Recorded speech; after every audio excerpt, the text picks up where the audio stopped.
જય સ્વામિનારાયણ વિદ્યાર્થી મિત્રો, આજે આપણે ધોરણ 12 કોમર્સ વિષય છે BA પાઠ આપણે અહીંયા આગળ 5માં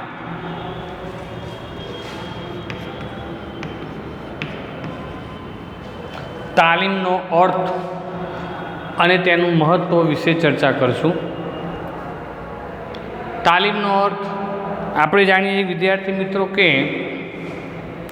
કોઈપણ કાર્યની અંદર જ્યારે આપણે પરિચિત હોઈએ, એ કાર્યની અંદર આપણને પૂરેપૂરા માહિતગાર કરવામાં આવેલા હોય તો એ કાર્યની શરૂઆત સારી થાય છે, એ કાર્ય આપણે સારામાં સારી રીતે પૂર્ણ કરી શકીએ છીએ।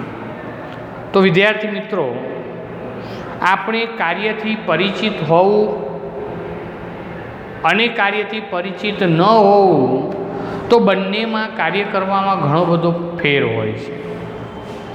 તો વિદ્યાર્થી મિત્રો, આપણે અહીંયા આગળ જે તાલીમ છે એ તાલીમની અંદર આપણે કહ્યું તેમ કે કુશળ કર્મચારીઓ મેળવ્યા હોય ભરતી દ્વારા, ગમે તેટલા હોશિયાર હોય છતાં પણ જ્યાં સુધી આપણે આપણા કાર્યથી એને પરિચિત કરવામાં ન આવે, એને આપણે આપણા કાર્યથી અહીં આગળ માહિતગાર કરવામાં ન આવે તો ત્યાં સુધી એ વ્યક્તિ સારી રીતે કામ કરી શકતો નથી।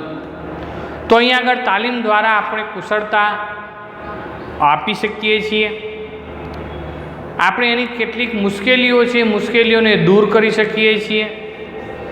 કામની શરૂઆતમાં કોઈ પણ પ્રકારની અગવડતા હોય તો એ દૂર થાય છે, એના મનમાં રહેલી કેટલીક શંકા કુશંકા હોય એને આપણે દૂર કરી શકીએ છીએ અને પરિણામે જે તે કર્મચારી એ સારામાં સારું કાર્ય કરી શકે છે। તો વિદ્યાર્થી મિત્રો, આના માટે આપણે જે તે કર્મચારીને સૈદ્ધાંતિક જ્ઞાન પણ આપવું જોઈએ અને સાથે સાથે પ્રાયોગિક જ્ઞાન પણ આપવું જોઈએ। પ્રાયોગિક એટલે કે પ્રેક્ટિકલ જ્ઞાન છે, થિયરિકલ એટલે કે સૈદ્ધાંતિક જ્ઞાન છે। તો આપણે થિયરિકલ રીતે આપણે એને સમજણ તો આપવી જ જોઈએ, પણ સાથે સાથે જે સ્થળ ઉપર જેને કામ કરવાનું છે એનું પ્રાયોગિક જ્ઞાન પણ આપણે એને પૂરેપૂરું આપવું જોઈએ।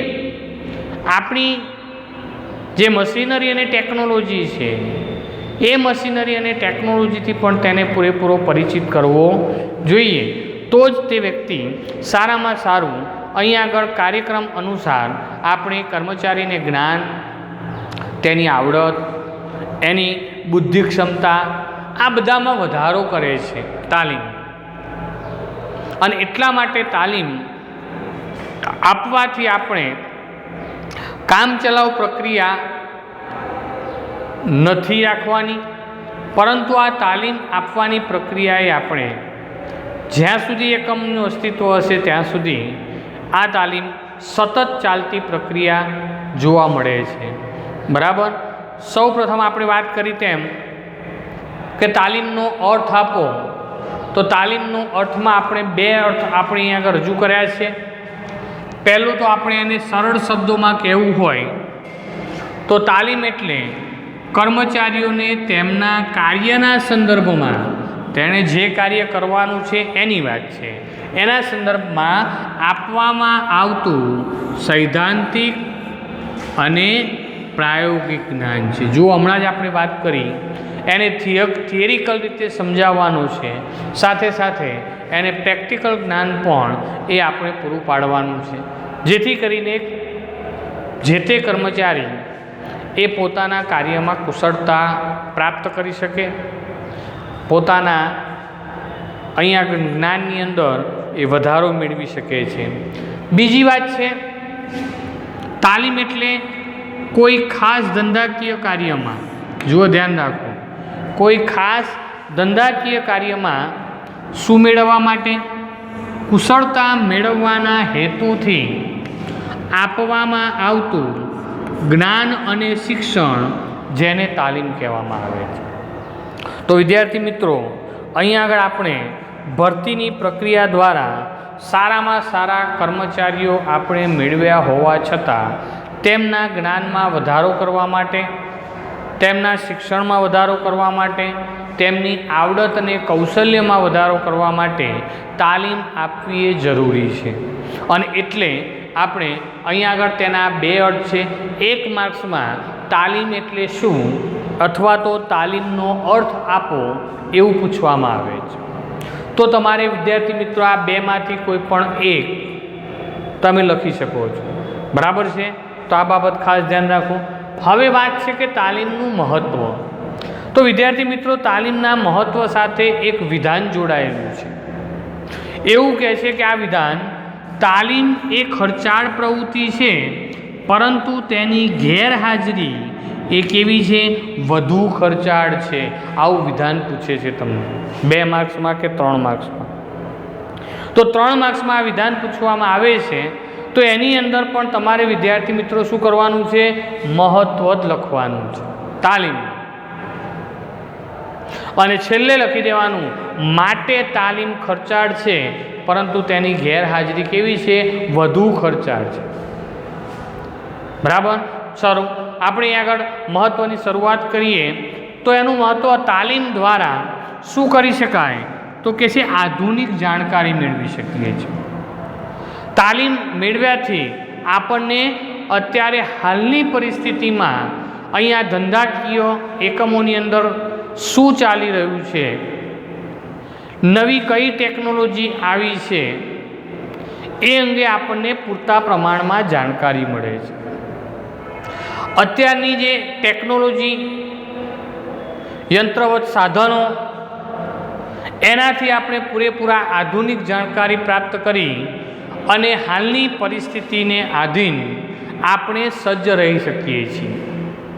આપણે આપણા કૌશલ્ય કે જ્ઞાનમાં આપણે સૌ પ્રથમ પહેલાં ભૂતકાળમાં ક્યાંક કામ કરેલું હોય, પરંતુ એ પછી આપણે અહીં આગળ હાલની પરિસ્થિતિમાં આપણે અત્યારે ધંધાકીય વાતાવરણ કેમ છે, તેની અંદર કયા કયા નવા ફેરફારો થયા છે, આની આપણને જાણકારી પ્રાપ્ત થાય છે. અને આ જો આપણે જાણકારી પ્રાપ્ત હોય તો આપણે આપણું કાર્ય સરળતાથી આપણે કરી શકીએ છીએ અને એમાં આપણને કોઈપણ પ્રકારની અગવડતા ઊભી થતી નથી. આપણા અવરોધો દૂર થાય છે. કારણ કે જ્યાં સુધી આપણી પાસે પૂરતી માહિતી ન હોય ત્યાં સુધી આપણે કોઈ કાર્ય સારી રીતે કરી શકતા નથી.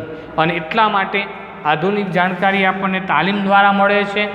બીજી વાત છે કે સલામતી, કે તાલીમ મેળવ્યાથી આપણે ઘણી બધી સલામતી પ્રાપ્ત કરી શકીએ છીએ. ભાઈ, કઈ સલામતી? તો કે મશીનરી સાથે જ્યારે આપણે કામ કરીએ છીએ ત્યારે કર્મચારીઓને જે કાર્ય અને તાલીમ આપેલી હોય તો એ તાલીમ દ્વારા પોતે પોતાના અકસ્માતને બચાવી શકાય છે. મશીનરી સાથે આપણે કામ કેવી રીતે કરવું એ પહેલેથી જ આપણે પ્રેક્ટિકલ જ્ઞાનનો અનુભવ કરેલો હોવાથી એ આપણે અકસ્માતથી બચાવે છે અને આપણી સૌથી સારામાં સારી સલામતી એ આપણે મેળવી શકીએ છીએ. સાથે થાક અને કંટાળો અનુભવ્યા વિના ઉત્સાહથી આપણે કામ કરી શકીએ છીએ. તો અહીંયા સલામતી એ ખૂબ જ મહત્ત્વની બાબત છે અને એ તાલીમ દ્વારા આપણે અકસ્માતમાં ઘટાડો કરી શકાય છે. કાર્ય સંતોષ વધે છે. વિદ્યાર્થી મિત્રો, જ્યારે આપણે જે કાર્ય કરવાનું છે એ કાર્ય અંગે પૂરતું આપણી પાસે જ્ઞાન હોય, એ કાર્ય અંગે આપણે પૂરેપૂરા પરિચિત હોય, ત્યારે આપણને કોઈ પણ પ્રકારનું ટેન્શન રહેતું નથી.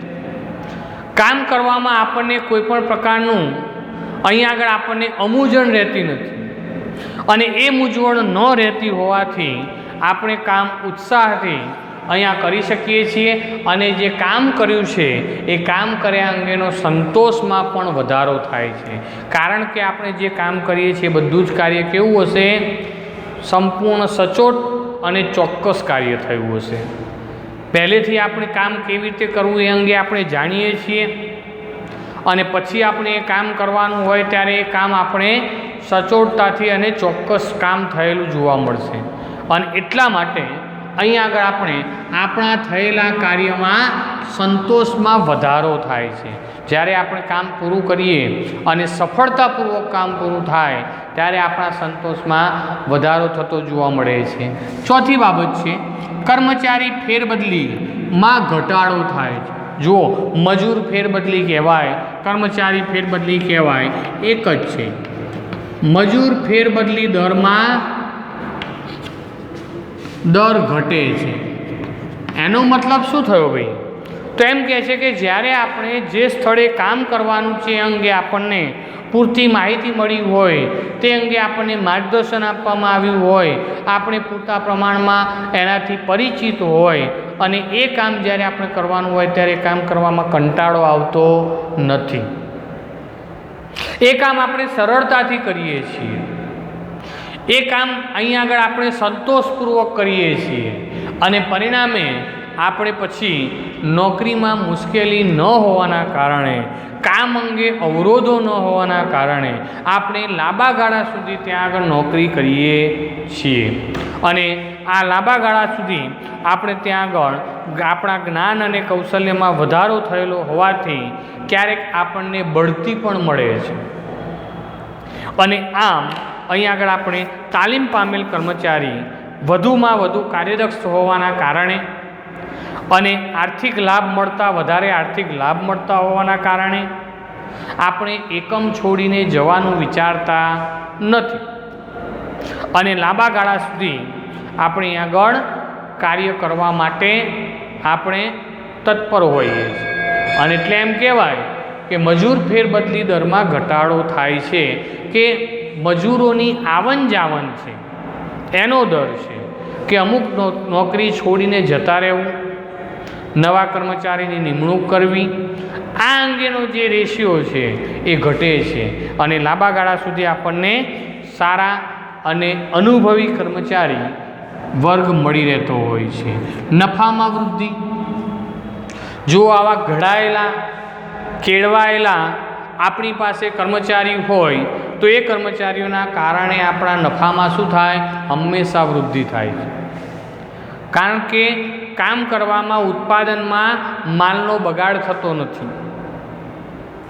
બીજી વાત છે કે ઉત્પાદિત થયેલા એકમો એ ખામી રહિત હોય છે, જે બજારની અંદર આપણી પ્રતિષ્ઠા ઊભી કરે છે અને આપણે સારામાં સારા ગુણવત્તાવાળો માલ ઉદ્ભવતો હોવાથી સારામાં સારી કિંમત પણ આપણે અહીં આગળ મેળવી શકીએ છીએ અને માટે નફામાં શું થાય છે? વૃદ્ધિ થાય છે. ખર્ચમાં ઘટાડો. જુઓ, હમણાં જ આપણે વાત કરી તેમ કે બગાડ ઘટે છે. ઉત્પાદનમાં કાચા માલનો બગાડ ઘટતો હોવાના કારણે, અનુભવી કર્મચારીની સ્પીડ હોવાના કારણે, ઝડપ હોવાના કારણે વધુ ઉત્પાદન થાય. શ્રમિક દીઠ ઉત્પાદકતામાં વધારો હોય છે અને જે શ્રમિક દીઠ ઉત્પાદકતા વધતી હોવાના કારણે ખર્ચમાં શું થાય? ઘટાડો થાય. નવો કર્મચારી એ 50 એકમ ઉત્પાદન કરતો હોય તો અનુભવી અને કૌશલ્ય ધરાવતો કર્મચારી ત્યાં આગળ 60 એકમ ઉત્પાદન કરે તો તેની ઉત્પાદકતામાં 10 એકમનો વધારો છે એ ઓવરઓલ આપણા ખર્ચમાં શું કરે? ઘટાડો કરે. તાલીમ પામેલા કર્મચારી દ્વારા એ અનુભવના આધારે મશીનરીના જે ખર્ચાઓ છે એ પણ ઘટતા આપણને જોવા મળશે. તો આમ અહીં આગળ ખર્ચની અંદર આપણે કહ્યું તેમ એ ઘટાડો આપણને જોવા મળતો હોય છે. કર્મચારીઓનો વિકાસ. કર્મચારીઓનો અહીં આપણે કહ્યું કે આધુનિક આપણે તાલીમ આપતા હોવાથી, આધુનિક સમય સાથે એમને સાથે રાખતા હોવાથી આપણે તેના જે દુનિયાની અંદર, ધંધાકીય એકમોની અંદર નવું જે જ્ઞાન છે, નવું જ્ઞાનથી આપણે વાકેફ થતા હોઈએ છીએ. આપણો વિકાસ એ અહીં આગળ શક્ય બનતો જોવા મળે છે. આપણા જ્ઞાન, આવડત, હોશિયારી, કૌશલ્ય દરેકમાં વધારો થતો જોવા મળશે અને સતત તાલીમથી આપણે વર્તમાન સમયથી પરિચિત રહી શકીએ છીએ અને આપણો વિકાસ એ શક્ય બને છે એમ કહી શકાય. ઉપરાંત કેટલાક અન્ય લાભો પણ છે. અન્ય લાભમાં કહીએ તો આપણે કયા લાભ હોઈ શકે? તો કહે છે કે ગુણવત્તામાં વધારો થવાથી એકમની પ્રતિષ્ઠામાં વધારો થાય છે. કર્મચારીઓ એમનો માનસિક તણાવ એમાં ઘટાડો થાય છે અને એથી આગળ કહીએ એકમમાં સહકારભર્યું વાતાવરણ સર્જન થાય છે અને માટે ઔદ્યોગિક ઝઘડાઓ પ્રમાણમાં ઘટે છે એમ કહી શકાય. કર્મચારીઓની પ્રમાણિકતા છે, એની નિષ્ઠા છે અને વફાદારીમાં પણ વધારો થતો જોવા મળે છે. તો આમ આ બધા જ લાભ માટે આપણને ખર્ચ કરતાં, તાલીમ પાછળ થતો જે ખર્ચ છે એ ખર્ચ કરતાં ફાયદાઓ વધારે મળે છે અને માટે કહી શકાય કે તાલીમ ખર્ચાળ છે, પરંતુ તેની ગેરહાજરી વધુ ખર્ચાળ છે. તો વિદ્યાર્થી મિત્રો, આ 3 માર્ક્સમાં વિધાન પણ પૂછાય છે, 3 માર્ક્સની અંદર મહત્ત્વ પણ પૂછવામાં આવે છે. મોટા પ્રશ્ન તરીકે તાલીમનો અર્થ આપી તેનું મહત્ત્વ ટૂંકમાં સમજાવવું મોટા પ્રશ્નમાં 5 માર્કમાં પણ પૂછવામાં આવે છે. તો આપણે અહીંયા આ વિડીયોમાં આપણે આટલે સુધી જોઈશું. હવે વધુ આવતા વિડીયોમાં જોઈશું. જય સ્વામિનારાયણ.